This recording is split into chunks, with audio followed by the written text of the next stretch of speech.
এই যা, শুনতে শুনতে বাধা। এই অডিওটি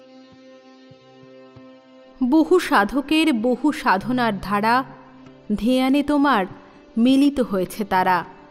তোমার জীবনের অসীমের লীলা পথে নতুন তীর্থ রূপ নিল এ জগতে।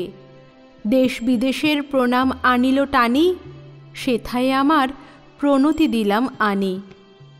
রবীন্দ্রনাথ ঠাকুর এই লাইনগুলো যে মানুষটি সম্পর্কে লিখে গেছেন, সেই মানুষটি অতি অবশ্যই বাংলা তথা ভারতবর্ষের ইতিহাসে এক খুবই গুরুত্বপূর্ণ মানুষ হবেন, সে ব্যাপারে সংশয় নেই। আজ সারা পৃথিবী জুড়ে ভয়ঙ্কর মহামারী, দারিদ্র্য ও পীড়িত মানুষ যখন শুধুই স্বার্থসিদ্ধির জন্য টাকার পিছনে ছুটে মরছে, তখন এক মহাপুরুষের অমোঘ উক্তি বড্ড বেশি মনে পড়ে যায়। টাকা মাটি, মাটি টাকা।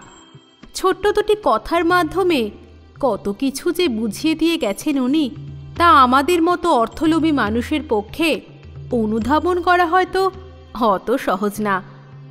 মাটি এবং টাকা মাত্র দুটি শব্দের ব্যবহারে তিনি হয়তো আমাদের এটা বোঝাতে চেয়েছেন যে টাকার পিছনে না ছুটে নিজের মাটির কদর করা উচিত। নিজের শিকড়ের গুরুত্ব দিলে টাকা আপনা থেকেই এসে ধরা দেবে। বা হয়তো বোঝাতে চেয়েছেন টাকার মতোই মাটিরও গুরুত্ব অপরিসীম। তাই সেই মহাপুরুষের কথাই এ প্রসঙ্গে বলতে হয় যে যত মত তত পথ। আশা করি সবাই এতক্ষণে বুঝে গেছেন আজ আমাদের শো পরমহংস শ্রী শ্রী রামকৃষ্ণদেবকে নিয়ে হতে চলেছে। আজ আমরা শুনব ঠাকুর শ্রী রামকৃষ্ণদেবের জন্মবৃত্তান্তের বিভিন্ন ঘটনা। সঙ্গে আছি আমি সুপ্রীতি। আপনারা শুনছেন কুকু এফএম। শুনুন যেমন চায়। চাটুজ্জে পরিবারের বাস ছিল দেড়ে গ্রামে। ক্ষুদিরাম চাটুজ্জে এবং তার স্ত্রী চন্দ্রমণি। তখন তাদের একটি পুত্র ও একটি কন্যা সন্তান। তাদের নাম যথাক্রমে রামকুমার ও কাত্যায়নী। ক্ষুদিরাম একবার ভিনগাঁয়ে গিয়েছিলেন যজমানির কাজ করতে। ফেরার সময় ক্লান্ত শরীরে গাছতলাতেই বসে ঘুমিয়ে পড়েন। গভীর ঘুমে যখন তিনি আচ্ছন্ন, স্বপ্নে দেখলেন শ্রীরামচন্দ্রকে। উনি একরকম বিভোর হয়ে গেলেন রামচন্দ্রকে স্বপ্নে দেখতে পেয়ে। বাড়ি ফিরে আসছেন, হঠাৎ ধান ক্ষেতের পাশে পাথরের উপর একটি বিষধর সাপ দেখতে পেলেন। ওনাকে দেখে সাপটি দূরে কোথাও হারিয়ে গেল। উনি পাথরটি তুলে বুঝলেন যে সেটি আসলে রঘুবীর শিলা। পাথরটি নিয়ে তিনি বাড়িতে এলেন। বাড়িতে প্রতিষ্ঠা করলেন সেই রঘুবীর শিলা। 1220 সাল নাগাদ চাটুজ্জে পরিবার কামারপুকুরে চলে আসেন। সেখানে ক্ষুদিরাম ও চন্দ্রমণির দ্বিতীয় সন্তান রামেশ্বরের জন্ম হয়। প্রবল ধর্মপরায়ণ ক্ষুদিরাম এরপরে ঠিক করেন তার বাবা মায়ের পিণ্ড দিতে গয়া যাবেন। 1241 সালের শীতকালে বিষ্ণু পাদপদ্মে পিণ্ড দেওয়ার রাতে স্বপ্ন পেলেন স্বয়ং বিষ্ণুর। ওদিকে কামারপুকুরে চন্দ্রমণিও তখন স্বপ্নে দেখা পেলেন এক দিব্য পুরুষের। পরদিন চন্দ্রমণি শিব মন্দিরে পুজো দিতে গিয়ে দেখলেন মহাদেবের গা থেকে এক ধরনের উজ্জ্বল আলো ঠিকরে বেরোচ্ছে। তারপর সেই আলো ধীরে ধীরে প্রবেশ করল তার শরীরে। চন্দ্রমণি অজ্ঞান হয়ে পড়েই যাচ্ছিল। ধনী কামারনি তাকে ধরল। জ্ঞান ফেরার পর চন্দ্রমণি বুঝতে পারল যে সে গর্ভবতী। বন্ধুরা, আপনারা শুনছেন কুকু এফএম। শুনুন যা মন চায়। আর আমি রয়েছি সুপ্রীতি। আপনাদের জন্য নিয়ে এসেছি যুগাবতার শ্রী শ্রী রামকৃষ্ণ পরমহংসদেব। আপনারা আমাদের সঙ্গে থাকুন এবং শুনতে থাকুন।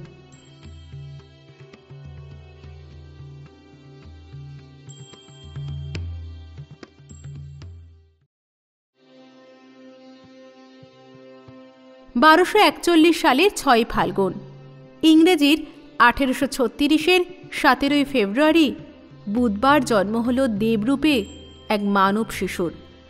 চন্দ্রমণির আঁতুর ঘর হিসেবে ঢেকি ঘরকেই বাছা হয়েছিল। একদিকে ছিল ধান ফানার জন্য একটি ঢেকি, আর অন্যদিকে ছিল একটি উনুন। ধনী কামারনী চন্দ্রমণির দেখভালের দায়িত্বে ছিলেন। চন্দ্রমণি তো তার শিশুকে দেখার জন্য প্রচণ্ড অস্থির হয়ে পড়েছিল, অথচ সেই ছোট্ট শিশুটিকে হঠাৎ করে খুঁজে পাওয়া যাচ্ছিল না। তারপর ধনী কামারনী উনুনের ভেতর থেকে শিশুকে খুঁজে পায়। ভাগ্যবশত উনুনটি তখন জ্বলছিল না, অর্থাৎ উনুনে আগুন ছিল না। আর দেখা যায় যে ছোট্ট শিশুটি উনুনের ছাই ভস্য মেখে দিব্যি শুয়ে আছে। চন্দ্রমণি সেই ছাই মাখা শিশুকে দেখে ভেবেছিলেন, সত্যি বুঝি স্বয়ং মহাদেব তার কোল আলো করে এসেছে। ওদিকে ক্ষুদিরাম গয়ায় গিয়ে বিষ্ণুর স্বপ্ন দেখেছিলেন, তাই ছেলের নাম রাখলেন গদাধর। পাড়াপড়শিরা গদাধরকে ভালোবেসে গদাই বলে ডাকত। 5 বছর বয়সে লাহাদের পাঠশালায় ভর্তি করা হলো গদাধরকে। কিন্তু তথাকথিত পড়াশোনায় মন নেই গদাধরের। পড়াশোনা করতে তার একদম ভালো লাগে না। তবে পাঠশালায় রোজ তার যাওয়া চাই, কারণ পাঠশালায় ওই অত ছেলে মেয়ে তার খুব ভালো লাগে। গদাইয়ের বাংলাটা তবু ভালো লাগে, কিন্তু অঙ্ক বড় মুশকিল। পণ্ডিত মশাই যখন তাকে পড়া ধরে তখন হয় তার সবথেকে বড় বিপদ। পড়া মুখস্থ করে বলার চেয়ে স্তোত্র পাঠ করা তার কাছে অনেক সোজা। শুনে শুনে সে অনেক স্তোত্র ও পুরাণ কাহিনী মুখস্থ করে ফেলেছে, কিন্তু বইয়ের পড়া তার কিছুতেই মুখস্থ হতে চায় না। একদিন মধু যোগীর বাড়িতে গদাই প্রহ্লাদ চরিত পড়ছিল। এক মনে গদাই চরিত পড়ে যাচ্ছিল। হঠাৎ আম গাছ থেকে একটা হনুমান লাফিয়ে এসে পড়ল। সবাই তো ভয়ে অস্থির, যে যেদিকে পারে দৌড়ে পালায়। কিন্তু বালক গদাই একদমই ভয় পেল না, বরং হনুমানের মাথায়, পিঠে, বুকে হাত বুলিয়ে দিল। আর হনুমানও তার পায়ের কাছে কিছুক্ষণ বসে থেকে লাফিয়ে গাছে উঠে পালালো। শিষ্য যেন তার গুরুর কাছ থেকে আশীর্বাদ লাভ করে পরমানন্দে যাত্রা করল। গদাই একবার ধান ক্ষেতের পাশ দিয়ে একা হেঁটে যাচ্ছিল। আকাশে তখন মেঘ করে এসেছে, বৃষ্টির পূর্বাভাস। হঠাৎ একদল সাদা বকের ঝাঁক সেই কালো আকাশের বুক চিরে উড়ে যাচ্ছিল। আর গদাই সেই সাদা বকের দিকে তাকিয়ে এমন বিভোর হয়ে গেল যে তার জ্ঞান ফিরিয়ে আনা বেশ কষ্টকর হলো। সবাই বলল ছেলে হিস্টিরিয়া রোগাক্রান্ত, কেউ কেউ বলল ছেলেকে দানই ধরেছে। চন্দ্রমণি রঘুবীর শিলার কাছে ছেলের জন্য প্রার্থনা করতে লাগলেন। পরদিন সকালে ছেলের জ্ঞান ফিরল। চন্দ্রমণির মনে দ্বিধা উৎপত্তি হয়েছিল, কিন্তু তিনি জানতেন এ হিস্টিরিয়া বা দানই ধরা নয়। তার বিশ্বাস ছিল তার ছোট্ট ছেলের ভেতর ভগবান বাস করেন এবং এই সবই তার ভাবাবেশ। গ্রামে একবার কৃষ্ণযাত্রা হচ্ছিল। গদাই পড়াশোনা কম করত, গান গাইত বেশি। আর সেই সবই ঠাকুরের গান, কালীর গান, রাধার গান, কৃষ্ণের গান, শিবের গান ইত্যাদি। তাই সেই কৃষ্ণযাত্রায় রাধার গান গাইতে বলা হলো গদাইকে। ছোট্ট গদাই রাধার গান গাইছিল বেশ, কিন্তু হঠাৎ সেই একই কাণ্ড। গান গাইতে গাইতে গদাইয়ের হলো ভাবাবেশ। শেষে ধনী কামারনী অচেতন গদাইয়ের কানে মন্ত্র বলায় গদাইয়ের জ্ঞান ফেরে। একবার ক্ষুদিরাম তার ঘরে প্রতিষ্ঠিত রঘুবীর শিলাকে মালা ও চন্দন দিয়ে সাজিয়ে ধ্যানে বসেছেন।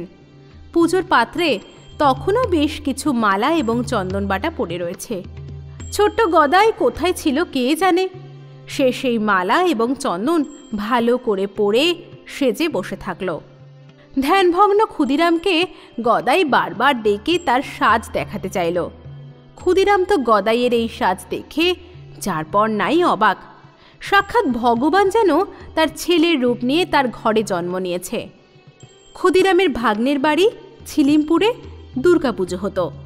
একবার পুজোর সময় ক্ষুদিরাম সেখানে গিয়ে কাটাবেন বলে মনস্থির করেন। তিনি সঙ্গে গদাইকে নিয়ে যেতে চেয়েছিলেন, কিন্তু চন্দ্রমণি সে কথায় রাজি হননি। গদাইকে এক মুহূর্ত চোখের আড়ালে যেতে দিতে মন সায় দেয় না, কিন্তু ক্ষুদিরামেরও সেই একই অবস্থা। গদাইকে কামারপুকুরে রেখে ছিলিমপুরে যেতে তারও ভালো লাগে না। কিছুটা ভগ্ন হৃদয়ে তিনি দুর্গাপুজো কাটাতে ছিলিমপুরে যান এবং সেখানে গিয়ে অষ্টমীর দিন তার শরীর আড়ষ্ট হয়ে আসে। দশমীর দিন প্রতিমার বিসর্জন হয়ে গেলে ক্ষুদিরাম দেহত্যাগ করেন। মাত্র 7 বছর বয়সে গদাই পিতৃহারা হয়। সংসারের সমস্ত দায়িত্ব গিয়ে বর্তায় বড় ভাই রামকুমারের ওপর। রামকুমার সামান্য কিছু যজমানি করতেন, কিন্তু সেই সামান্য আয়ে সংসার চালানো দায় হয়ে পড়ে। 8 বছর বয়স হলে গদাইয়ের পৈতে দেওয়া হয়, কিন্তু ছোট্ট গদাই জেদ ধরে বসে ধনী কামারনির থেকে ভিক্ষা নেওয়ার জন্যে। এদিকে ধনী কামারনি নিচু জাত, ব্রাহ্মণের ছেলে তার থেকে ভিক্ষা নেবে কিভাবে? কিন্তু গদাই কারোর কথা শোনে না। ধনী কামারনি ভিক্ষা না দিলে সে ভিক্ষা নেবে না, দরজায় খিল এঁটে বসে থাকে। শেষে রামকুমার গদাইকে বলে যে ধনী কামারনি তাকে ভিক্ষা দেবে। কামারপুকুরে পাইনদের বাড়িতে খুব বড় করে শিবরাত্রির সময় উৎসব হতো। শিবের পালা অনুষ্ঠান করা হতো সেই উৎসবে। তো একবার অনুষ্ঠানের দিন যে ছেলেটি শিব সাজত তাকে পাওয়া যাচ্ছিল না। সবার তো মাথায় হাত, এই শেষ মুহূর্তে কাকেই বা শিব সাজানো হবে? তখন গ্রামের সবাই মিলে বসে ঠিক করল যে শিব সাজানো হোক গদাইকে। গদাই শিবের গান জানেও অনেক। মঞ্চে যখন গদাই শিব সেজে উপস্থিত হলো, তখন তাকে দেখে বোঝার উপায় নেই যে সে আসলে তাদের ছোট্ট গদাই। গদাই শিবের গান গাইছে, আর গ্রামের সমস্ত মানুষ যেন বিভোর হয়ে শুনছে। গান গাইতে গাইতে গদাইয়ের চোখ দিয়ে জল গড়িয়ে পড়তে লাগলো, যেন স্বয়ং মহাদেব চোখের জল ফেলছেন। শিবের গান গাইতে গাইতে গদাইয়ের আবার ভাবাবেশ হলো। এরপর থেকে যেখানে যখনই ঠাকুরের কোনো গান হয়, গদাই সেই গান শুনতে শুনতে তন্ময় হয়ে পড়ে। কামারপুকুরে থেকে সংসার চালানো কষ্টকর হয়ে উঠছে দেখে বড় ভাই রামকুমার মনস্থির করেন কলকাতায় আসার। ঝামা পুকুরে এসে তিনি একটি টোল খুলে বসেন। গদাইয়ের তখন নিত্য সঙ্গী হয়ে ওঠে হৃদয় বা হৃদে। ক্ষুদিরামের এক বোন ছিল রামশিলা। রামশিলার মেয়ে হেমাঙ্গিনী। এই হেমাঙ্গিনীর ছেলে হৃদয় বা হৃদে। গদাইয়ের মেজ ভাই রামেশ্বর পথে পথে ঘুরে বেড়ায়, সংসারে তার মন নেই। রামকুমারের একার পক্ষে এই বড় সংসার টানা খুবই কষ্টকর হয়ে উঠতে থাকে। তাই রামকুমার মনস্থির করে গদাইকে সঙ্গে করে ঝামা পুকুরে নিয়ে যাবেন। পড়াশোনা না হোক, অন্তত পুজো আচ্চা করে গদাই তাকে সাহায্য করতে পারবে। চন্দ্রমণিরও খুব ইচ্ছা ছিল গদাইয়ের সাথে ঝামা পুকুরে যাওয়ার, কিন্তু কামারপুকুরে প্রতিষ্ঠিত রঘুবীর শিলার দায়িত্ব কে নেবে সেই কথা ভেবে তিনি কামারপুকুরেই থেকে যান। এইভাবেই গদাধর কামারপুকুর থেকে এসে পড়েন কলকাতা শহরে। আমরা এতক্ষণে নিশ্চয়ই বুঝে গেছি যে ঠাকুর শ্রী রামকৃষ্ণের ছোটবেলার নাম ছিল গদাধর। গদাধরের শৈশবের বহু কাহিনী আমরা শুনলাম এবং প্রতিটি ক্ষেত্রেই দেখলাম যে ছোট্ট গদাই বারবার দৈব ভাবাবেশে বিভোর হয়ে পড়েছে। সাংসারিক টানাপোড়েন তার মাথায় ঢোকে না, কিন্তু সেই গদাইকেও সংসারের মায়াজালে আবদ্ধ হতে হয়। এই কাহিনী আমরা পরবর্তী এপিসোডে শুনব। আপাতত শ্রীরামকৃষ্ণের বাল্যকাল ও জন্মবৃত্তান্ত এখানেই শেষ করছি। শুনতে থাকুন। সঙ্গে আছি আমি সুপ্রীতি।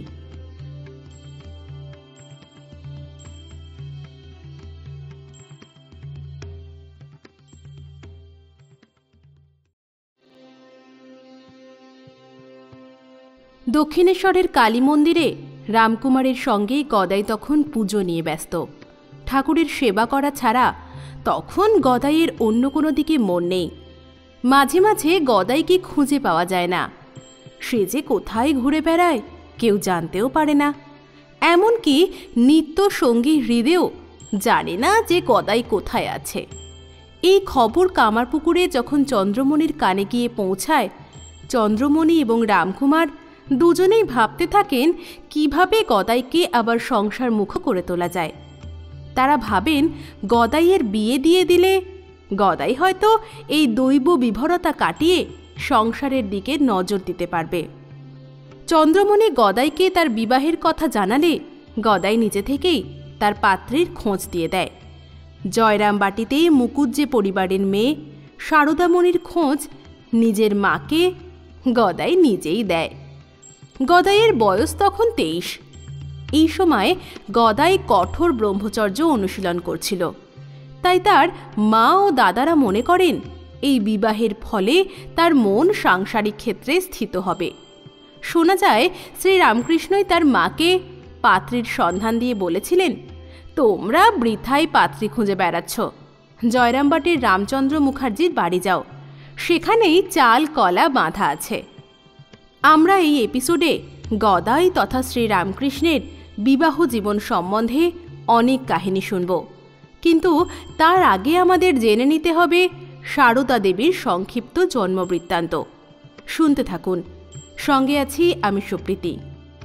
1853 সালের 22শে ডিসেম্বর, বাংলা 1260 সালের 8ই পৌষ, কৃষ্ণা সপ্তমী তিথিতে পশ্চিমবঙ্গের বাঁকুড়া জেলার বিষ্ণুপুর মহকুমার অন্তর্গত প্রত্যন্ত গ্রাম জয়রামবাটির এক দরিদ্র ব্রাহ্মণ পরিবারে সারদা দেবীর জন্ম হয়। তার পিতা রামচন্দ্র মুখোপাধ্যায় ও মাতা শ্যামা সুন্দরী দেবী অত্যন্ত ধর্মপরায়ণ ছিলেন। সারদা দেবীর পিতৃকুল মুখোপাধ্যায় বংশ পুরুষানুক্রমে রামের উপাসক ছিলেন। জন্মের পরে সারদা দেবীর নাম রাখা হয়েছিল ক্ষেমঙ্করী, পরে সেই নাম পাল্টে রাখা হয় সারদামণি। কথিত আছে সারদা দেবীর জন্মের আগে রামচন্দ্র ও শ্যামাসুন্দরী উভয়ই দিব্য দর্শনে দেখেছিলেন যে মহাশক্তি তাদের কন্যারূপে জন্ম নিতে চলেছে। দরিদ্র হলেও রামচন্দ্র ছিলেন পরোপকারী ও দানশীল ব্যক্তি। বাল্যকালে সাধারণ গ্রামবাসী বাঙালি মেয়েদের মতো সারদা দেবীর জীবনও ছিল অত্যন্ত সরল ও সাদাসিধে। ঘরের সাধারণ কাজকর্মের পাশাপাশি ছেলেবেলায় তিনি তার ভাইদের দেখাশোনা করতেন। জলে নেমে পোষা গরুদের আহারের জন্য ঘাস কাটতেন, ধান খেতে মজুরদের জন্য মুড়ি নিয়ে যেতেন, প্রয়োজনে ধান কুড়ানোর কাজও করতেন। শ্রীরামকৃষ্ণের মতো সারদা দেবীর প্রথাগত বিদ্যায় একদম মন ছিল না, যদিও ছেলেবেলায় মাঝে মাঝে ভাইদের সঙ্গে পাঠশালায় যেতেন। তখন তার কিছু অক্ষরজ্ঞান হয়েছিল বটে। পরবর্তী জীবনে কামারপুকুরে শ্রীরামকৃষ্ণের ভাতুষপুত্রী লক্ষ্মী দেবী ও শ্যামপুকুরে একটি মেয়ের কাছে ভালো করে লেখাপড়া করা শেখেন। ছেলেবেলায় গ্রামে আয়োজিত যাত্রা ও কথকতার আসর থেকে অনেক পৌরাণিক আখ্যান ও শ্লোক তিনি শিখেছিলেন। পুতুল খেলার সময় লক্ষ্মী ও কালীর মূর্তি করে খেলার ছলে পুজো করতেন। ছোটবেলা থেকেই তিনি নাকি মহামায়ার ধ্যান অভ্যেস করেন। এও বলা হয় সেই সময় থেকেই তার বিবিধ দিব্যদর্শন ও অভিজ্ঞতা হতো। নিজের ছোটবেলার কথা বলতে গিয়ে সারদা দেবী বলেছিলেন, ছেলেবেলায় দেখতুম আমারই মতো মেয়ে সর্বদা আমার সঙ্গে সঙ্গে থেকে আমার সকল কাজে সহায়তা করত, আমার সঙ্গে আমোদ আহ্লাদ করত, কিন্তু অন্য লোক এলেই তাকে আর দেখতে পেতাম না। 10-11 বছর বয়স পর্যন্ত এরকমই হয়েছিল। সারদা দেবীর বাল্যকালের এই সমস্ত অভিজ্ঞতার কথা ভাবলে এটাই বোধহয় ভাবতে হয় যে ওনার বিবাহ শ্রীরামকৃষ্ণের সঙ্গে অনেক আগে থেকেই স্থির করা হয়ে গিয়েছিল। ঠিক যেমনভাবে দৈব দর্শনে শ্রীরামকৃষ্ণ এবং সারদা দেবী উভয়ের জন্ম, ঠিক সেই রকমই হয়তো দৈব ইচ্ছাতেই ওনাদের বিবাহ সম্পন্ন হয়। 1859 সালের মে মাসে সেকালে প্রচলিত গ্রাম্য প্রথা অনুসারে মাত্র 5 বছর বয়সে সারদা দেবীর সঙ্গে শ্রীরামকৃষ্ণের বিবাহ সম্পন্ন হয়। শ্রীরামকৃষ্ণের বয়স তখন 23। শ্রীরামকৃষ্ণ তখন কঠোর ব্রহ্মচর্য অনুশীলন করছিলেন। বিবাহের পরেও সারদা দেবী তার পিতামাতার তত্ত্বাবধানেই রইলেন। শ্রীরামকৃষ্ণ ফিরে গেলেন দক্ষিণেশ্বরে। গার্হস্থ্য ও সন্ন্যাস জীবনের আদর্শ স্থাপন করার জন্য উভয়েই অবিচ্ছিন্ন ব্রহ্মচর্য পালনের জন্য অনুশীলন করে জীবনযাপন করছিলেন। সেকালের প্রথা অনুযায়ী 17-18 বছর বয়স হলে সারদা দেবী স্বামী গৃহে যাত্রা করলেন। স্বামী পাগল হয়ে গেছেন এই রকম একটি গুজব শুনে তিনি অত্যন্ত দুঃখিত হয়েছিলেন। আবার এও শুনেছিলেন তার স্বামী একজন বিশিষ্ট সাধকে পরিণত হয়েছেন। রামকৃষ্ণ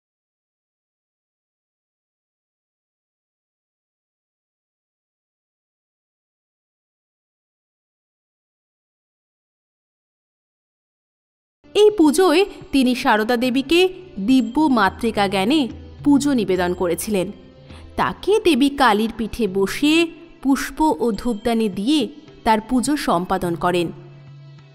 শ্রী শ্রী রামকৃষ্ণ বলতেন, তিনি যে নারী মাত্রই জগজ্জননীর রূপ দর্শন করেন, তার নিজের স্ত্রীও তার ব্যতিক্রম নয়।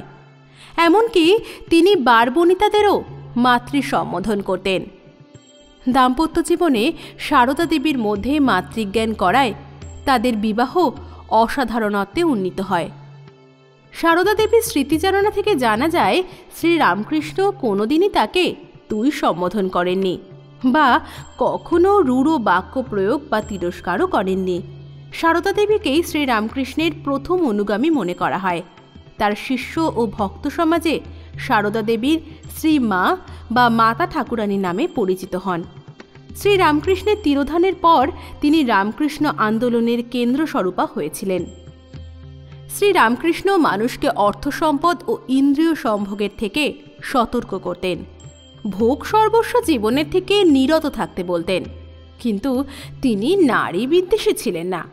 তিনি যেমন তপস্বীকে নারীর মোহ থেকে সতর্ক করতেন, তেমনি ধর্মপ্রাণা নারীদের পুরুষ সঙ্গ থেকে দূরে থাকতে বলতেন। ঠাকুরের সমগ্র জীবনই সাক্ষ্য দেয় যে নারীর প্রতি তার সামান্যতম বিদ্বেষও ছিল না, বরং তিনি তাদের প্রতি গভীর সহানুভূতিশীল এবং প্রগাঢ় শ্রদ্ধাশীল ছিলেন। নারীর প্রতি এই শ্রদ্ধা হয়তো শ্রীরামকৃষ্ণদেবকে নিজের স্ত্রীকেও মাতৃরূপে পুজো করতে বাধ্য করে তুলেছিল। শোনা যায়, সারদা দেবী যখন শ্রী রামকৃষ্ণদেবকে নিজের সন্তান সন্ততির কথা বলতেন, তখন রামকৃষ্ণদেব সারদা দেবীকে বলতেন যে তার সমস্ত শিষ্য এবং ভক্ত আসলে তাঁদেরই সন্তান। শ্রী রামকৃষ্ণদেবের এই কথাগুলো সারদা দেবী কখনো ভোলেননি। তাই শ্রী রামকৃষ্ণের মৃত্যুর পরেও সারদা দেবী তার সমস্ত শিষ্য এবং ভক্তদেরকে নিজের সন্তান রূপেই পালন করে গেছেন।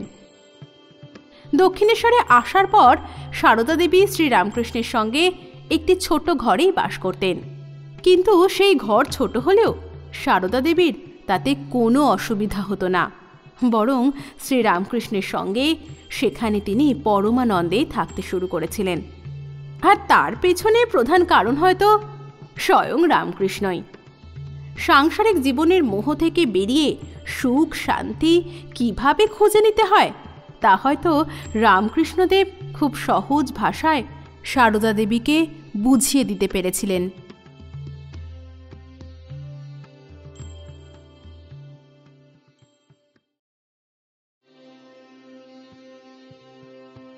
ক্ষেতের আলপথ দিয়ে মুড়ি চিবোতে চিবোতে চলেছে গদাধর।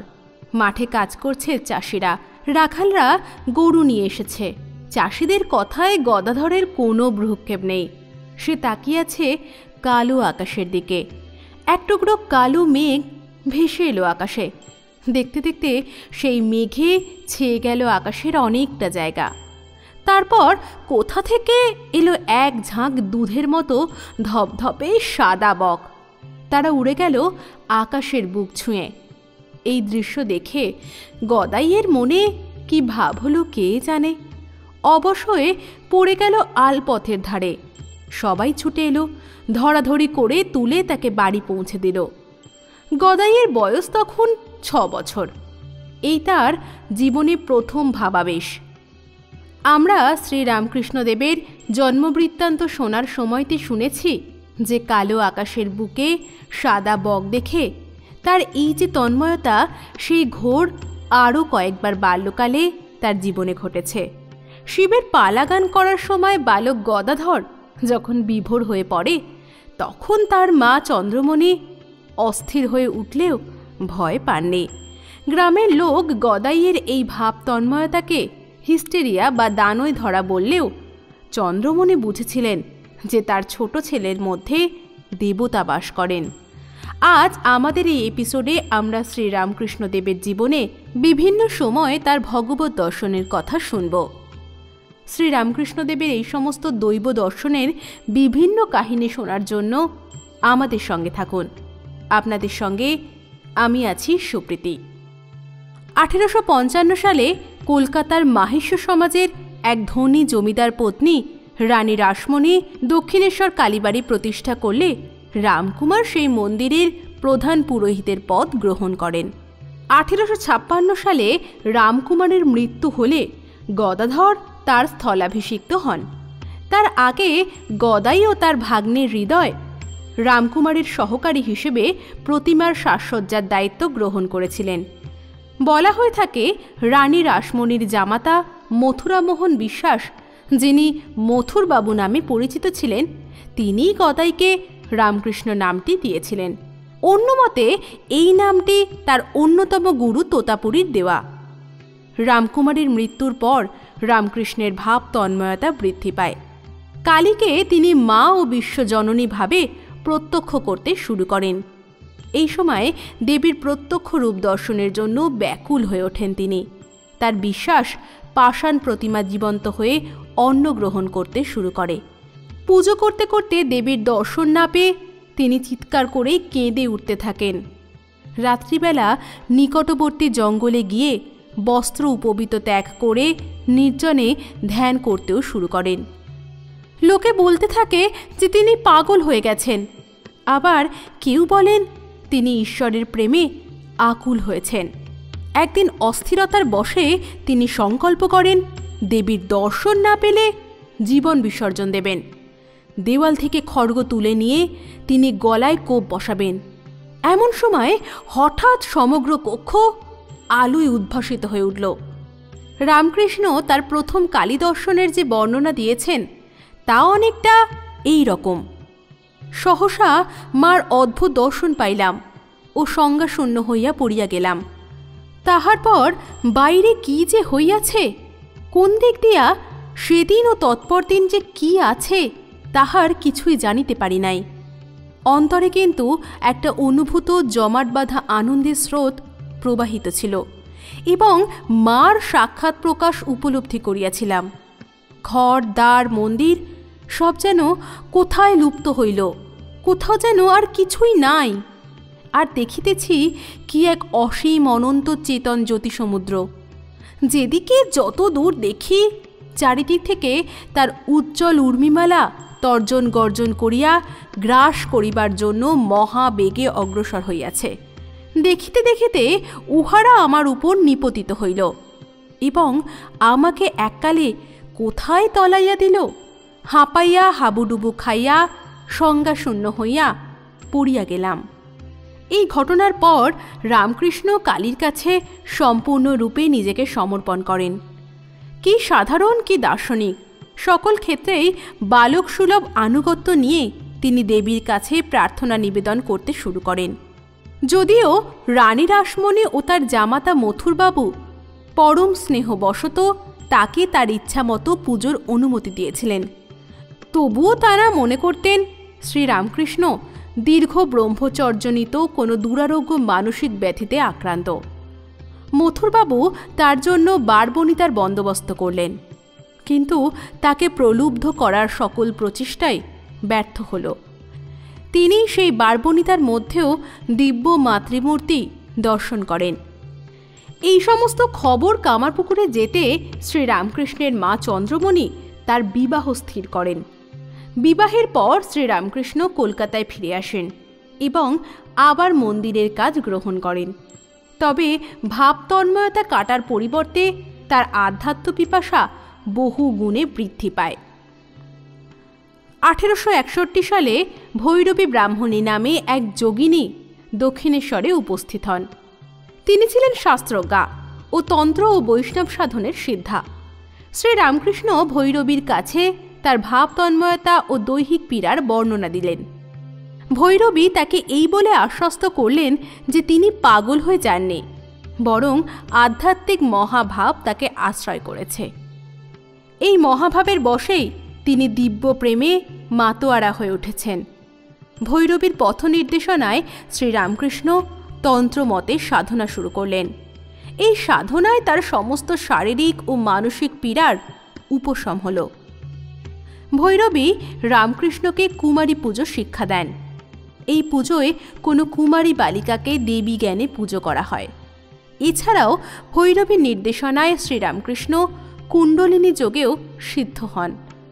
1863 সাল নাগাদ তার তন্ত্র সাধনা সম্পূর্ণ হয়।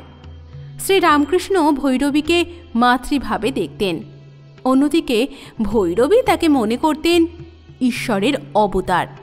1864 সালে দেবী প্রতিমায় মাতৃভাব আরোপ করে শ্রীরামকৃষ্ণ বাৎসল্য ভাবের সাধনা করেন। এই সময় তিনি রামলালা অর্থাৎ বালক রামচন্দ্রের একটি ধাতু মূর্তি পুজো করতেন। পরে তিনি বলেছিলেন এই সময় তার হৃদয় মাতৃভাবে পূর্ণ হতো, তার মধ্যে নারীর ভাব ফুটে উঠত। এমনকি তার কথাবার্তা ও হাবভাবও মেয়েলি আকার নিত। পরবর্তীকালে গোপিনী রাধার ভাব আরোপ করে কৃষ্ণের প্রেমিক রূপে মধুর ভাব সাধনা করেন শ্রীরামকৃষ্ণ।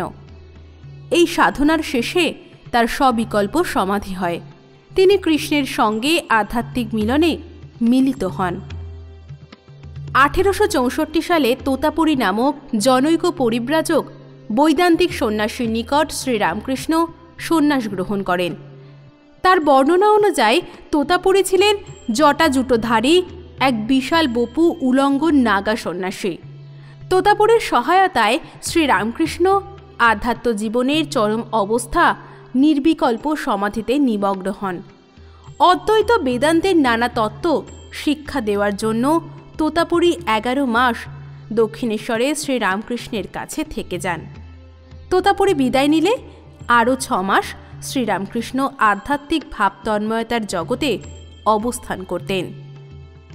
রামকৃষ্ণের কথা অনুযায়ী এরপর তিনি দেবী কালীর থেকে নির্দেশ প্রাপ্ত হন, তুই ভাব, মুখে থাক। 1873 সালের শেষ ভাগ নাগাদ শম্ভুচরণ মল্লিক তাকে বাইবেল পাঠ করে শোনালে তিনি খ্রিস্টীয় মতে সাধনা শুরু করেন। শ্রীরামকৃষ্ণ বলেছিলেন এই সময় তার চিত্ত খ্রিস্টীয়ভাবে পূর্ণ হয়েছিল এবং তিনি কালীঘরে যাওয়া বন্ধ করেছিলেন। একদিন মেরি মাতার কোলে যীশুখ্রিস্টের চিত্রে তিনি জীবন্ত যিশুর দিব্য দর্শন লাভ করেছিলেন। তার ঘরে হিন্দু দেবদেবীর সঙ্গে যিশুর একটি ছবি ছিল। সেটিতে তিনি প্রত্যহ সকাল ও সন্ধ্যায় ধূপারতি করতেন। এইভাবে বিভিন্ন মতে ও তত্ত্বে জ্ঞান লাভ করায় শ্রীরামকৃষ্ণের মধ্যে একটি সর্বধর্ম সমন্বয়ের ভাব ফুটে উঠেছিল এবং রামকৃষ্ণ সবসময় সহজ সরল ভাষায় তার এই সমস্ত জ্ঞান তার শিষ্য এবং ভক্তদের মধ্যে ছড়িয়ে দিতে চেয়েছিলেন। দিব্য দর্শনের যে ঘটনা কালো মেঘের বুকে সাদা বক উড়ে যাওয়া থেকে শুরু হয়েছিল তা আজন্ম চলতেই থাকে বিভিন্নভাবে, যার ফলস্বরূপ নিজের স্ত্রী সারদা দেবীকেও তিনি মাতৃরূপে পুজো করতেন এবং চিরকাল সেটাই করে এসেছেন। আমাদের পরবর্তী এপিসোডে আমরা শ্রীরামকৃষ্ণদেবের দক্ষিণেশ্বর কালী মন্দিরের সঙ্গে যে নিবিড় সম্পর্ক গড়ে উঠেছিল সে ব্যাপারে শুনব, আর আপনাদের সেই সমস্ত গল্প শোনাব আমি সুপ্রীতি।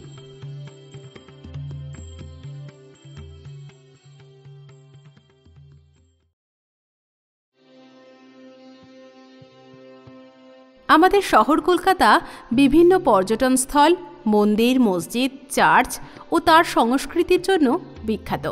বাঙালি সাধারণত ধর্মপরায়ণ এবং সব ধর্মকেই তারা সাদরে গ্রহণ করে। কলকাতার বুকে গঙ্গার তীরে দক্ষিণেশ্বর কালী মন্দির, সেখানে ধর্ম ও সংস্কৃতির একটি পীঠস্থল। আজ আমাদের এই এপিসোডে আমরা শুনব এই দক্ষিণেশ্বর কালী মন্দির গড়ে ওঠার কাহিনী এবং এই মন্দিরের সঙ্গে ঠাকুর শ্রীরামকৃষ্ণের ওতপ্রোতভাবে জড়িয়ে থাকার গল্প। এই সমস্ত গল্প শুনতে আমাদের সঙ্গে থাকুন। আপনাদের সঙ্গে আছি আমি সুপ্রীতি। আপনারা শুনছেন কুকু FM, শুনুন যা মন চায়। সেকালের ধনী জমিদার পরিবারের রানী ছিলেন রাসমণি। খুব অল্প বয়সেই তিনি বিধবা হন, কিন্তু স্বামীকে অল্প বয়সে হারানোর পরেও জমিদারির সমস্ত ভার তিনি নিজের কাঁধে নিয়ে নেন। তার সেজ জামাই মথুরামোহন বিশ্বাস ছিলেন তার খুবই বিশ্বাসের পাত্র। একবার রানী রাসমণি কাশী যাবেন বলে মনস্থির করেন। কাশী গিয়ে অন্নপূর্ণার মন্দিরে তিনি অন্নকূট উৎসব পালন করবেন। কৈবর্ত হলেও তাদের অগাধ ঐশ্বর্য। তার কাশী যাওয়ার উদ্দেশ্যে বিশাল নৌবহর জড়ো করা হয়েছিল। গঙ্গাবক্ষে দক্ষিণেশ্বরের কাছাকাছি গিয়ে একদিন রাতে রানী রাসমণির স্বপ্নে দেখলেন যে মহাকালী গঙ্গা তীরে তাকে প্রতিষ্ঠা করতে বলছেন। রানী রাসমণি তখনই মথুরকে নির্দেশ দিলেন মায়ের মন্দির প্রতিষ্ঠা করার জন্য জমি খোঁজার। অনেক খোঁজাখুঁজির পর দক্ষিণেশ্বর গ্রামে 60 বিঘা জমি পাওয়া গেল, যার অর্ধেক ইংরেজ হেস্টিংস সাহেবের এবং বাকিটা কবরখানা। এই জমিটির মাঝখান ছিল উঁচু, বাকি চারধার ঢালু, অর্থাৎ কচ্ছপের পিঠের মতো। এই ধরনের জমি তন্ত্রমতে সাধনার পীঠস্থান। এই জমিতেই প্রায় 9 লক্ষ টাকা খরচা করে মন্দির নির্মিত হলো। কিন্তু কৈবর্তে তৈরি করা মন্দিরে কোনো ব্রাহ্মণ পুজো করতে চান না। রানী রাসমণি তখন পড়লেন অগাধ জলে। এত টাকা খরচা করে মন্দির নির্মাণ করা হলো, অথচ পুজো করা যাবে না। তখন মথুরের বুদ্ধিতে রানী রাসমণি দ্বারস্থ হলেন রামকুমার চ্যাটার্জির কাছে।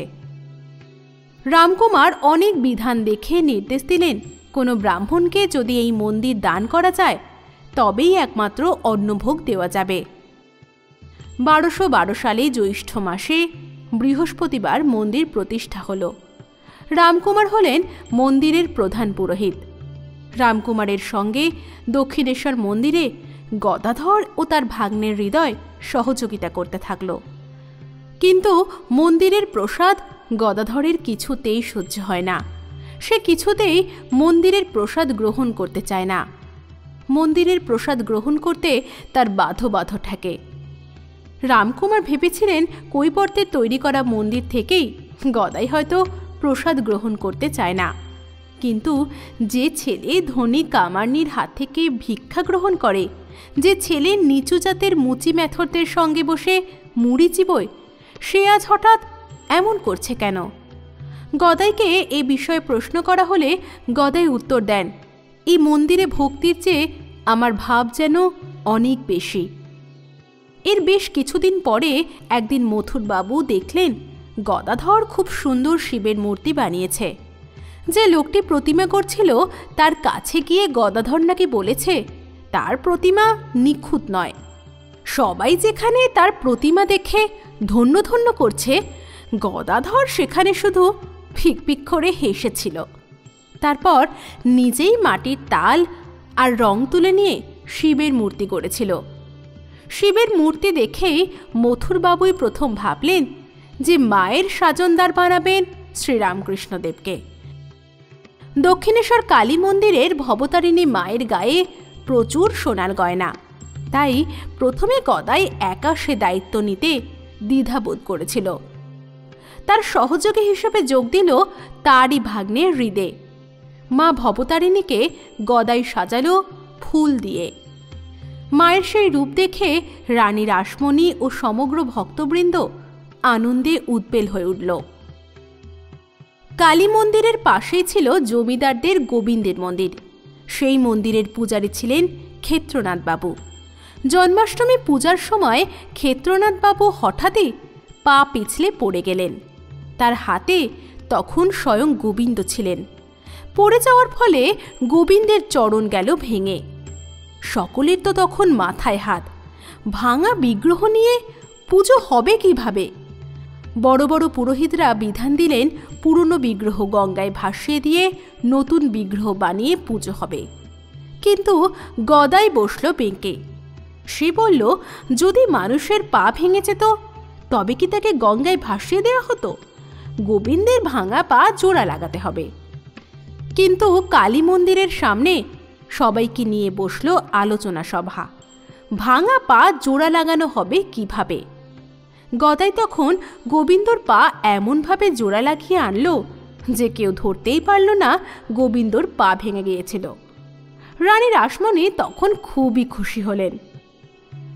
1856 সালে রামকুমারের মৃত্যু হলে গদাধর তার স্থলাভিষিক্ত হন। মন্দিরের উত্তর পশ্চিম আঙিনায় তাকে একটি ছোট ঘর দেওয়া হয়। এই ঘরেই তিনি অতিবাহিত করেন তার অবশিষ্ট জীবন। এই দক্ষিণেশ্বর মন্দিরেই কালীকে তিনি মা ও বিশ্বজননীভাবে প্রত্যক্ষ করতে শুরু করেন। এই সময় দেবীর প্রত্যক্ষ রূপ দর্শনের জন্য ব্যাকুল হয়ে ওঠেন তিনি। তার বিশ্বাস পাষাণ প্রতিমা জীবন্ত হয়ে অন্ন গ্রহণ করতে শুরু করে। পুজো করতে করতে দেবীর দর্শন না পেয়ে তিনি চিৎকার করে কেঁদে উঠতে থাকেন। রাত্রিবেলা নিকটবর্তী জঙ্গলে গিয়ে বস্ত্র উপবীত ত্যাগ করে নির্জনে ধ্যান করতেও শুরু করেন। একদিন তো অস্থিরতার বশে তিনি সংকল্প করেন দেবীর দর্শন না পেলে জীবন বিসর্জন দেবেন। দেওয়াল থেকে খড়গ তুলে নিয়ে তিনি গলায় কোপ বসাবেন। এমন সময় হঠাৎ সমগ্র কক্ষ আলোয় উদ্ভাসিত হয়ে ওঠে। শ্রীরামকৃষ্ণদেবের কথা অনুযায়ী তিনি তখন প্রথম মায়ের দর্শন পান। এই ঘটনার পর থেকে শ্রীরামকৃষ্ণ নিজেকে মায়ের কাছে সম্পূর্ণরূপে নিমজ্জিত করেন। সবসময়ই তিনি বালক সুলভ আনুগত্য নিয়ে দেবীর কাছে প্রার্থনা নিবেদন করতে শুরু করেন। প্রসাদ নিয়ে এসে তিনি মাকে খাইয়ে দিতেও থাকেন। রানী রাসমণি ও তার জামাতা মথুরবাবু যদিও পরম স্নেহবশত তাকে তার ইচ্ছা মতো পুজোর অনুমতি দিয়েছিলেন, তবুও তারা মনে করতেন শ্রীরামকৃষ্ণ দীর্ঘ ব্রহ্মচর্যজনিত কোনো দুরারোগ্য মানসিক ব্যাধিতে আক্রান্ত। এই ঘটনার পরেই শ্রীরামকৃষ্ণের বিবাহ সম্পন্ন হয় সারদা দেবীর সঙ্গে। বিবাহের পর শ্রীরামকৃষ্ণ কলকাতায় ফিরে এসে আবার মন্দিরের কাজ গ্রহণ করেন। তবে তার আধ্যাত্ম পিপাসা আরও বহু গুণে বেড়ে যায়। ব্রাহ্মণের জাত্যাভিমান দূর করার জন্য তিনি নিচু জাতের হাতে খাবার গ্রহণ এবং তাদের সেবা করতে থাকেন। সোনা ও রূপার মুদ্রাকে মাটির ডেলার সঙ্গে মিশিয়ে তিনি বলতে শুরু করেন, টাকা মাটি, মাটি টাকা, এবং অর্থকে লোহা মনে করে গঙ্গায় ফেলে দেন। লোকে মনে করতে থাকেন সত্যি তিনি পাগল হয়ে গেছেন। কথিত আছে এই অবস্থায় তিনি এতটাই সংবেদনশীল হয়ে উঠেছিলেন যে ঘুমন্ত অবস্থাতে কেউ মুদ্রা স্পর্শ করালে তার দেহ সংকুচিত হয়ে আসত। তার শরীরে তীব্র দাহ উপস্থিত হয়েছিল। তিনি ঘুমিয়েই থাকতেন, ফলে মন্দিরের কাজকর্ম তার পক্ষে অসম্ভব হয়ে পড়ল। অনেক চিকিৎসক আনা হলো, কিন্তু তাদের একজন বললেন যে রোগীর এই অবস্থার কারণ আধ্যাত্মিক উত্তেজনা, কোনো ঔষধ একে সুস্থ করতে সক্ষম নয়। কালী দর্শন ও বিবাহের মধ্যবর্তী সময় কিছুকালের জন্য তিনি দাস্যভাবে সাধনা করেছিলেন। এই সময় তিনি হনুমান ভাবে ভাবিত হয়ে রামচন্দ্রের আরাধনা করতেন। তার হাবভাব এই সময় অধিকাংশ সময়তেই বানরের মতো হয়ে গিয়েছিল। তারই অস্থির ভাব কালী দর্শনের পর ধীরে ধীরে শান্ত হয়ে যায় বলেও জানা যায়। আজ আমরা যখনই দক্ষিণেশ্বর কালী মন্দিরের কথা বলি, তখন শ্রীরামকৃষ্ণ, সারদা দেবী ও বিবেকানন্দের কথা না বললে যেন শেষ করতে পারি না। আমরা এতক্ষণ যে সমস্ত ঘটনা শুনলাম, সেগুলো শোনার পর আমরা এও বলতে বাধ্য হই যে দক্ষিণেশ্বর কালী মন্দির এবং শ্রীরামকৃষ্ণ আজ আমাদের কাছে সমানভাবে পূজিত এবং সমাদৃত। মাতৃপ্রতিমার সেবার সঙ্গে সঙ্গে যেভাবে তিনি আমাদেরকে নারীদের প্রতি শ্রদ্ধা ও সম্ভ্রম দেখানোর পথ দেখিয়ে গেছেন, তা আজকের দিনে দাঁড়িয়ে খুবই মূল্যবান। আমাদের পরবর্তী এপিসোডে আমরা শুনব তৎকালীন সমাজ ব্যবস্থা এবং বর্তমান সামাজিক অবস্থাতে শ্রীরামকৃষ্ণদেব কতটা প্রাসঙ্গিক।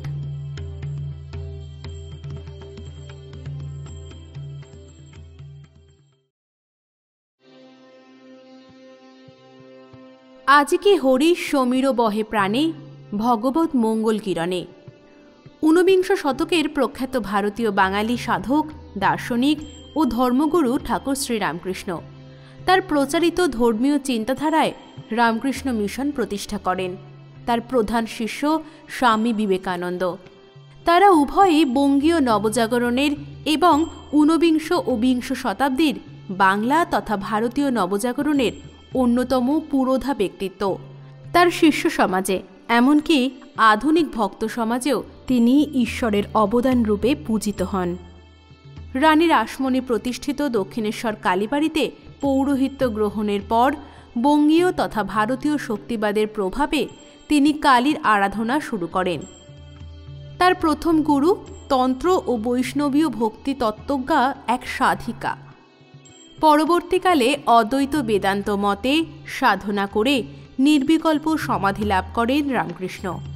অন্যান্য ধর্মীয় মতে, বিশেষত ইসলাম ও খ্রিস্টীয় মতে সাধনা তাকে যত মত তত পথ উপলব্ধির জগতে উন্নীত করে। পশ্চিমবঙ্গের আঞ্চলিক গ্রামীণ উপভাষায় ছোট ছোট গল্পের মাধ্যমে প্রদত্ত তার ধর্মীয় শিক্ষা সাধারণ জনমানসে বিরাট প্রভাব বিস্তার করে। প্রথাগত দৃষ্টিভঙ্গিতে অশিক্ষিত হলেও রামকৃষ্ণ বাঙালি বিদ্বজন সমাজে ও শিক্ষিত মধ্যবর্তী সম্প্রদায়ের সম্ভ্রম অর্জনে সক্ষম হয়েছিলেন। 1870-এর দশকের মধ্যভাগ থেকে পাশ্চাত্য শিক্ষায় শিক্ষিত বুদ্ধিজীবীদের কাছে তিনি হয়ে ওঠেন হিন্দু পুনর্জাগরণের কেন্দ্রীয় চরিত্র। তার সঙ্গে যোগদান করে একদল অনুগামী, যারা 1886 সালে শ্রীরামকৃষ্ণের প্রয়াণের পর সন্ন্যাস গ্রহণ করে তার কাজ চালিয়ে যান। এদেরই মধ্যে প্রধান ছিলেন স্বামী বিবেকানন্দ। 1893 সালে শিকাগোতে বিশ্ব ধর্ম মহাসভায় বিবেকানন্দ তার ধর্মীয় চিন্তাধারাকে পাশ্চাত্যের জনসমক্ষে উপনীত করেন। বিবেকানন্দ যে বিশ্ব মানবতাবাদের বার্তা প্রেরণ করে তা সর্বত্র সমাদৃত হয় এবং তিনিও সকল সমাজের সমর্থন অর্জন করেন। যুক্তরাষ্ট্রে হিন্দু দর্শনের সার্বজনীন সত্য প্রচারের উদ্দেশ্যে তিনি এরপর প্রতিষ্ঠা করেন বেদান্ত সোসাইটি এবং ভারতে রামকৃষ্ণের ধর্মীয় সমন্বয়বাদ ও শিবজ্ঞানের জীবসেবার আদর্শ বাস্তবায়িত করার জন্য স্থাপনা করেন রামকৃষ্ণ মিশন নামে একটি ধর্মীয় সংস্থা। রামকৃষ্ণ আন্দোলন ভারতের অন্যতম নবজাগরণ আন্দোলন রূপে বিবেচিত হয়। 2008 সাল পর্যন্ত ভারত ও ভারতের বাইরে রামকৃষ্ণ মিশনের মোট 166টি শাখা কেন্দ্র বিদ্যমান এবং এই সংস্থার প্রধান কার্যালয় পশ্চিমবঙ্গের হাওড়ার বেলুড় মঠে অবস্থিত। 1875 সালে প্রভাবশালী ব্রাহ্ম নেতা কেশবচন্দ্র সেনের সঙ্গে রামকৃষ্ণের সাক্ষাৎ হয়। কেশব খ্রিস্ট ধর্মের প্রতি শ্রদ্ধাশীল ছিলেন এবং আদি ব্রাহ্ম সমাজের সঙ্গে তার বিচ্ছেদ ঘটেছিল। তিনি প্রথমে মূর্তি পুজো পরিত্যাগ করেছিলেন। পরে তিনি শ্রীরামকৃষ্ণের বহু দেববাদ গ্রহণ করেন এবং তার সর্বধর্ম সমন্বয়, ঈশ্বরে মাতৃভাব আরোপ এবং ব্রাহ্ম ও বহু দেববাদের সম্মেলনের আদর্শে নববিধান প্রতিষ্ঠা করেন। নববিধানের পত্রপত্রিকায় কেশব বেশ কয়েক বছর শ্রীরামকৃষ্ণের উপদেশাবলী প্রচার করেছিলেন। এর ফলে বাঙালি ভদ্রলোক শ্রেণী অর্থাৎ ইংরেজ শিক্ষিত মধ্যবিত্ত সম্প্রদায় ও ভারতে বসবাসকারী ইউরোপীয়গণ তার প্রতি আকৃষ্ট হন। কেশবচন্দ্রের পদাঙ্ক অনুসরণ করে বিজয়কৃষ্ণ গোস্বামীর মতো অন্যান্য ব্রাহ্মগণও শ্রীরামকৃষ্ণের কাছে যাতায়াত শুরু করেন ও তার মতের অনুগামী হয়ে পড়েন। প্রতাপচন্দ্র মজুমদার, শিবনাথ শাস্ত্রী ও ত্রৈলোক্যনাথ সান্যাল প্রমুখ ও কলকাতার বহু বিশিষ্ট ব্যক্তিত্ব 1871 থেকে 1885 সালের মধ্যবর্তী সময়ে নিয়মিত তার সঙ্গে যোগাযোগ রাখতেন। প্রতাপচন্দ্র মজুমদার প্রথম ইংরেজিতে শ্রীরামকৃষ্ণের জীবনী রচনা করেন। 1979 সালে থেইস্টিক কোয়ার্টারলি রিভিউ পত্রিকায় দ্য হিন্দু সেন্ট নামে প্রকাশিত সেই জীবনী জার্মান ভারতবিদ ম্যাক্স মুলার প্রমুখ পাশ্চাত্য পণ্ডিতের দৃষ্টি শ্রীরামকৃষ্ণের প্রতি আকৃষ্ট করে। এছাড়াও বিভিন্ন পত্রপত্রিকায় প্রকাশিত অন্যান্য ব্রাহ্মদের বক্তৃতা ও নিবন্ধ থেকেও বাঙালি ভদ্রলোক শ্রেণী শ্রীরামকৃষ্ণের প্রতি আকৃষ্ট হয়েছিলেন। সংবাদপত্রে প্রকাশিত খবর অনুসারে শ্রীরামকৃষ্ণের প্রেম ও ভক্তির বাণী বাঙালি সমাজে ব্যাপক প্রভাব বিস্তার করে এবং বহু হিন্দু ধর্মত্যাগী যুবককে ধর্মের মূল স্রোতে ফিরিয়ে আনতে সহায়ক হয়।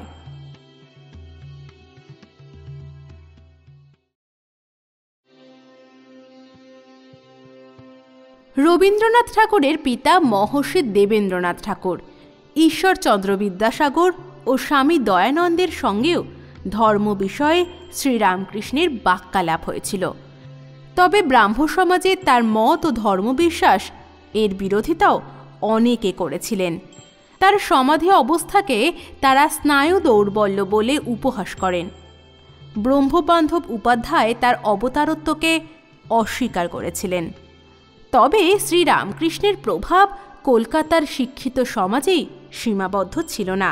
তার জীবদ্দশাতে পণ্ডিত বিদ্বজন মহলের গণ্ডি টপকে তার ধর্মীয় চিন্তাধারণা ও উপদেশের প্রভাব বিস্তৃত হয়েছিল বাংলার বাউল ও কর্তাভজা সম্প্রদায়ের মধ্যে, এমনকি বাংলার বাইরেও। অবশ্য মৃত্যুর আগে রামকৃষ্ণ আন্দোলনের কাজ বিশেষ কিছুই হয়নি। ব্রাহ্ম সমাজ ও নবোদিত হিন্দু পুনর্জাগরণ আন্দোলনের মধ্যে যোগসূত্র হিসেবে বাংলার নবজাগরণে শ্রীরামকৃষ্ণের প্রভাব অবিস্মরণীয়। সেই যুগে শ্রীরামকৃষ্ণের পাশ্চাত্য গুণগ্রাহীদের অন্যতম ছিলেন স্কটিশ চার্চ কলেজের তদানীন্তন অধ্যক্ষ ডক্টর ডব্লিউ হেস্টি। ক্লাসে উইলিয়াম ওয়ার্ডসওয়ার্থ রচিত দ্য এক্সকারশন কবিতাটিতে ব্যবহৃত ট্রান্স শব্দটি বোঝাতে গিয়ে তিনি বলেছিলেন, শব্দটির প্রকৃত অর্থ খুঁজতে গেলে যেতে হবে দক্ষিণেশ্বরের শ্রীরামকৃষ্ণের কাছে। তার এই কথায় উদ্বুদ্ধ হয়ে বেশ কয়েকজন তরুণ দক্ষিণেশ্বরে যান, যাদের মধ্যে অন্যতম ছিলেন নরেন্দ্রনাথ দত্ত, যিনি পরে স্বামী বিবেকানন্দ নামে পরিচিত হন। 1879 থেকে 1885 সালের মধ্যবর্তী সময়ে নিজের প্রধান শিষ্যদের সঙ্গে রামকৃষ্ণ পরমহংসের সাক্ষাৎ হয়। এদের অনেকেই ছিলেন উচ্চশিক্ষিত, কেউ ছিলেন আবার একান্তই নাস্তিক। নিছক কৌতূহলের বশে তারা শ্রীরামকৃষ্ণকে দেখতে এসেছিলেন, কিন্তু শ্রীরামকৃষ্ণের উপদেশ এদের সকলের মধ্যেই গভীর প্রভাব বিস্তার করে এবং এরা সকলে তার অনুরাগী ভক্তে পরিণত হন। প্রবল যুক্তিবাদী সুরেন্দ্রনাথ মিত্র তাকে দেখতে গিয়েছিলেন তার কান মলে দেওয়ার জন্য, কিন্তু শেষ পর্যন্ত তিনি শ্রীরামকৃষ্ণের একনিষ্ঠ ভক্তে পরিণত হন। তার অনুকরণীয় ধর্মপ্রচারের ভঙ্গি অনেক সংশয়বাদী ব্যক্তির মনেও দৃঢ় প্রত্যয়ের উন্মেষ ঘটাতে সক্ষম হয়েছিল। শ্রীরামকৃষ্ণদেবের ফলেই 19 শতকে নানা ধর্মে বিভক্ত ও বিভ্রান্ত ভারতীয় সমাজ প্রকৃত পথের দিশা খুঁজে পায়, হিন্দু ধর্মের অন্তর্বিরোধ হ্রাস পায় এবং হিন্দু ধর্ম নবচেতনায় বলীয়ান হয়ে ওঠে। হিন্দু ধর্মের সর্বধর্ম সমন্বয়ের উদার আদর্শবাদে আকৃষ্ট হয়ে বহু ধর্মান্তরিত মানুষ